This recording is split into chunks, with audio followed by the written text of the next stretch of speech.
Hello everyone, मेरा नाम है रितु। आज की क्लास में हम पढ़ेंगे class 10th chapter 1 introduction to real numbers का पार्ट 1 बच्चों न्यू एनसीईआरटी बुक से। इससे पहले की वीडियोस में हम चैप्टर नंबर 2 कम्प्लीटली कवर कर चुके हैं। आप जाकर प्लेलिस्ट में जाकर चेक कर लीजिएगा, चैनल पर प्लेलिस्ट अवेलेबल है। हम समझेंगे चैप्टर नंबर 1 जिसका नाम है रियल नंबर्स, उसके कॉन्सेप्ट। सबसे पहले तो हम यही समझेंगे कि रियल नंबर्स होते क्या हैं। पहले पॉइंट में दिया है real numbers are the union of both rational and irrational numbers.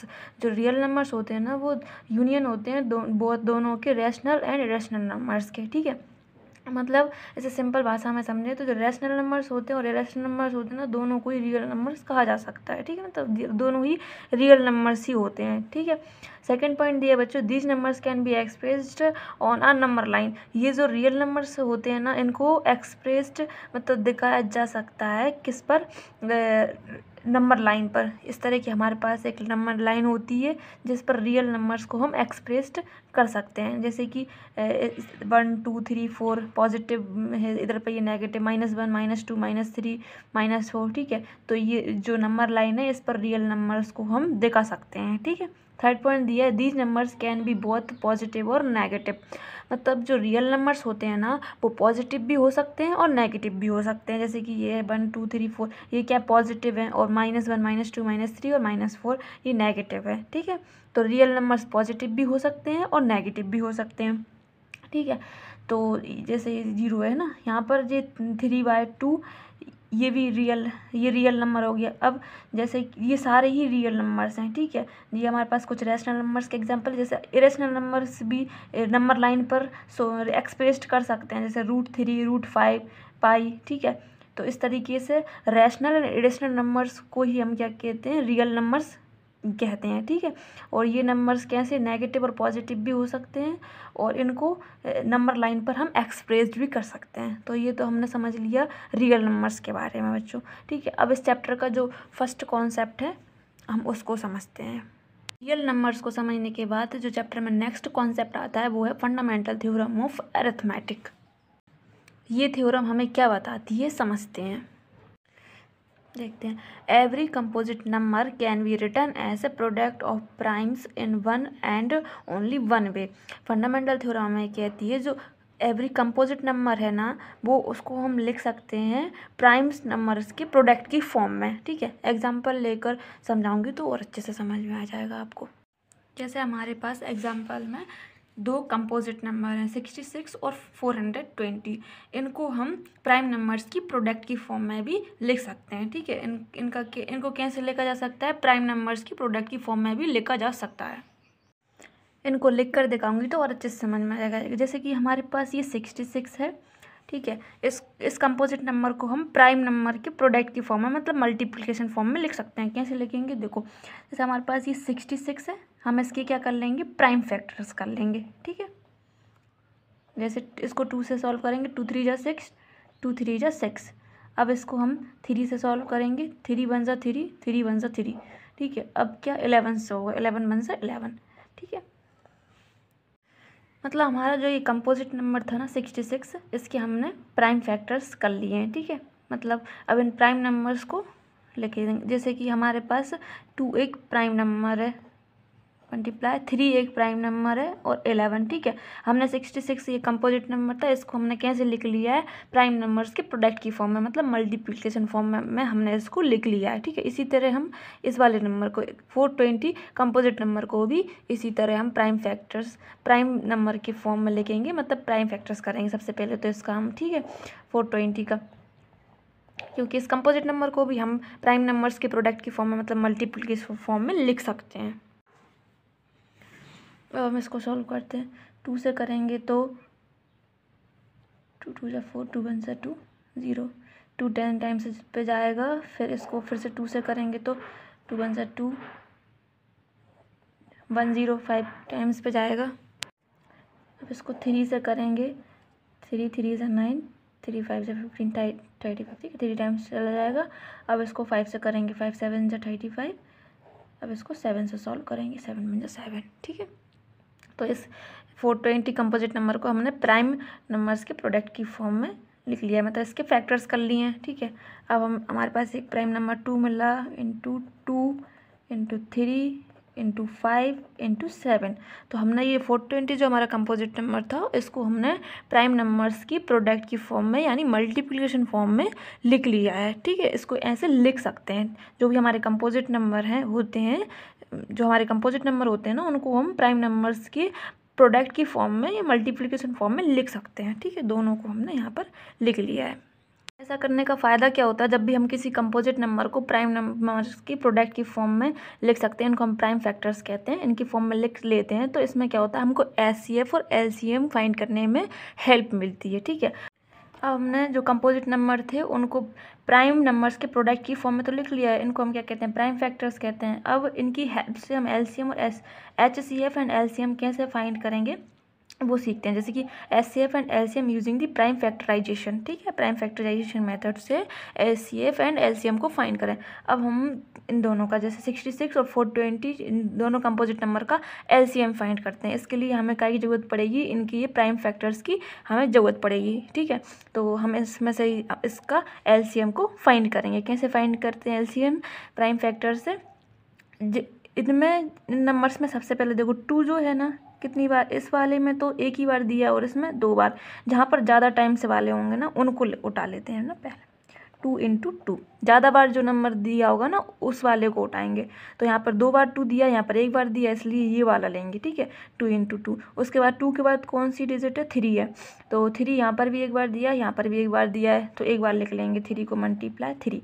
ठीक है, उसके बाद 3 के बाद कौन सी मतलब डिजिट है, 5 है। यहाँ पर 5 दिया नहीं है, यहाँ पर दिया है 5। 5 से बड़ा कौन सा है, 7 है। यहाँ पर दिया नहीं है, यहाँ पर दिया है, तो 7 को भी उठा लेंगे। ठीक है, 7 से बड़ा क्या, 11 दिया है, इंटू 11। तो हमने ये एलसीएम इस तरह से हम इसको निकालेंगे। अब इनका जो मतलब प्रोडक्ट कर देंगे, मल्टीप्लाई कर देंगे, तो हमारा एलसीएम हमको मिल जाएगा। 2 से 2 मल्टीप्लाई करेंगे 4 हो जाएगा, 4 से 3 को मल्टीप्लाई करेंगे 12 हो जाएगा, 12 5 जा 60 हो जाएगा, 60 5 जा 4 60 को 7 से मल्टीप्लाई करेंगे तो 420 आ जाएगा। ठीक है, 420 को 11 से मल्टीप्लाई करेंगे तो हमें मिल जाएगा 4620। ठीक, यही हमारा क्या है, एलसीएम हमने फाइंड कर लिया है। तो इस तरीके से एलसीएम फाइंड करना बहुत ही इजी हो जाता है, हेल्प मिलती है हमको प्राइम फैक्टर से। एलसीएम को इस तरह फाइंड किया जाता है। ठीक है, इसी तरह हम एचसीएफ को फाइंड करेंगे। इससे एलसीएम तो फाइंड कर लिया इन प्राइम फैक्टर से। अब हम क्या करेंगे, नेक्स्ट एचसीएफ फाइंड करेंगे इन नंबर्स का। तो हमें जो ये नंबर्स दिए हैं, इनका हम सबसे पहले क्या कर लेंगे, प्राइम फैक्टर्स कर लेंगे, जो कि हमने इधर पे कर लिया है पहले से। ठीक है, तो एचसीएफ के लिए हम क्या करेंगे, जो 66 का प्राइम फैक्टर्स है और 420 का प्राइम फैक्टर्स है, उनमें जो भी नंबर्स कॉमन होंगे हम उनको लिखेंगे। ठीक है, तो इस वाले में 2 है, इसमें भी 2 है, तो हम क्या, दोनों में क्या 2 कॉमन है, तो हम इधर पे 2 लिख लेंगे। ठीक है, अब देखते हैं 3 है 66 के प्राइम फैक्टर्स में है, 3 है, इसमें है 3, हाँ इसमें भी है 3। ठीक है, तो इनमें हम 3 कॉमन है, तो हम 3 को लिख लेंगे। ठीक है, अब नेक्स्ट देखते हैं, इसमें 11 है, लेकिन 420 के प्राइम फैक्टर्स में 11 नहीं है, तो इसलिए इसको नहीं लिखेंगे। इसमें 420 के में फैक्टर्स में 5 है, लेकिन 66 के फैक्टर में 5 नहीं है, तो हम इसको नहीं लिखेंगे। 420 के फैक्टर में 7 है, लेकिन 66 के फैक्टर में 7 नहीं, इसलिए हम इसको नहीं लिखेंगे। ठीक है, तो हमारा एचसीएफ यही होगा, 2 इंटू 3 क्या हो जाएगा, 6 हमारा क्या, हमने एचसीएफ फाइंड कर लिया है। तो इस तरीके से एचसीएफ फाइंड करने में काफ़ी हेल्प मिलती है।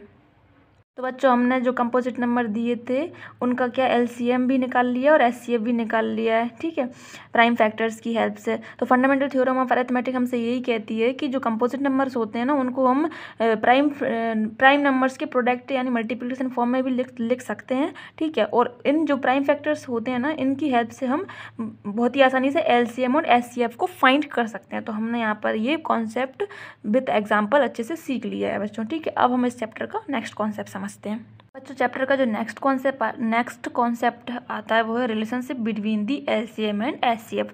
पिछले वाले कॉन्सेप्ट में हमने सीखा था प्राइम फैक्टराइजेशन मेथड से हमने एलसीएम और एचसीएफ को फाइंड करना सीखा था। ठीक है, अब इस वाले कॉन्सेप्ट में हम सीखेंगे मतलब क्या रिलेशनशिप है between the LCM and HCF. ये वाला कॉन्सेप्ट को हम देखेंगे कि क्या संबंध है एलसीएम और एचसीएफ का। ठीक है। तो बच्चों हमको एक फॉर्मूला दिया है, ये first number into second number is equals to LCM into SCF। जब भी हमको LCM और SCF का रिलेशनशिप मतलब इनमें क्या संबंध है इसके बारे में पूछा जाए तो इस फॉर्मूले का इस्तेमाल हमको करना है, ठीक है। अब जो बच्चों मतलब जो रिलेशन है ना किसका मतलब संबंध है जो LCM एंड SCF का, इनका जो रिलेशन है उसको हम सॉल्व कर सकते हैं इस फॉर्मूले से। जैसे कि हमको इसको ना हम एग्जांपल लेकर समझाऊं तो आपको ज़्यादा अच्छे से क्लियर हो जाएगा। जैसे हमें फर्स्ट नंबर गिवन है, सेकेंड नंबर गिवन है, SCF भी गिवन है, फाइंड क्या करना है हमको LCM। तो इस तरीके का जो दिया होगा ना उसको हम LCM फाइंड करने के लिए हमको बस क्या इस फॉर्मूले का इस्तेमाल करना है, मतलब इसका यूज़ करना है, ठीक है। इसी तरह जैसे कि अगर इसमें हमको मतलब तीन चीज़ें क्या first number second number LCM and SCF ये हमको चार चीज़ें दी हैं फॉर्मूले में। अगर इस फॉर्मूले में से एक चीज़ को फाइंड करने के लिए पूछेगा किसी भी एक चीज़ को, तो बाकी की जो तीन चीज़ें गिवन है उनको पुट करना फॉर्मूले में, तो अपने आप जो पूछा है वो निकल आएगा। जैसे फर्स्ट नंबर पूछ लिया उसने, ठीक है, तो सेकंड नंबर LCM और SCF उसने गिवन दिया है तो वैल्यूज पुट कर देनी है इस फॉर्मूले में, तो हमको क्या मिल जाएगा फर्स्ट नंबर मिल जाएगा। जैसे इस वाले एग्जांपल में हमको फर्स्ट नंबर गिवन है, सेकंड नंबर भी गिवन है, SCF भी गिवन है, लेकिन फाइंड क्या करना है हमको LCM फाइंड करना है। तो हमको क्या करना है जस्ट इस वाले फॉर्मूले में सारी वैल्यूज पुट कर देनी है तो हमको LCM मिल जाएगा, ठीक है।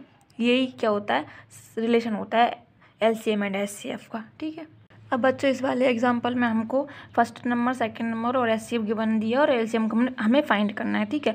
तो इसके लिए हम इस वाले फॉर्मूले में वैल्यूज़ को पुट कर देंगे बस, है ना, कुछ नहीं करना है। फर्स्ट नंबर क्या दिया हमको 66 दिया है, मल्टीप्लाई का साइन है मल्टीप्लाई। सेकंड नंबर हमको क्या दिया है बच्चों 420 दिया है, ठीक है, इज इक्वल्स टू LCM तो हमसे पूछा ही है उसने, ठीक है, इंटू SCF हमको क्या दिया 6 दिया है। ये हमने सारी वैल्यूज़ को पुट कर ली। अब हम इसको सॉल्व करते हैं 66 इंटू 420, ये जो है LCM ऐसे कैसे जाएगा, ठीक है। ये हमारा जो 6 है यहाँ पर मल्टीप्लाई में इस साइड लाएंगे तो ये काय में जाएगा डिवाइड में आ जाएगा, ठीक है। अब हम इसको सॉल्व करेंगे 6 1 जा 6 6 1 जा 6, ये 11 आ गया। तो अब 420 को 11 में मल्टीप्लाई कर देंगे तो हमको क्या मिल जाएगा बच्चों 4620, ठीक है। ये हमारा क्या मिल गया हमको LCM। हमने क्या कर लिया बच्चों ये LCM फाइंड कर लिया, यही हमारा क्या हो गया आंसर हो गया। तो ये फॉर्मूला काफ़ी ज़्यादा इंपॉर्टेंट है, यही रिलेशन होता है LCM एंड SCF का, ठीक है।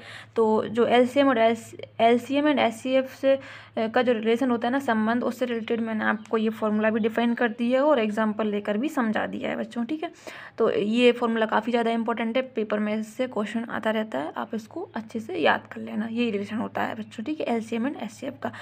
बच्चों इस वीडियो में हमने जो चैप्टर नंबर 1 के स्टार्टिंग कॉन्सेप्ट हैं वो हमने सारे कवर कर लिए हैं। अब इस चैप्टर का लास्ट और इम्पोर्टेंट कॉन्सेप्ट है वो हम पार्ट 2 में कवर करेंगे।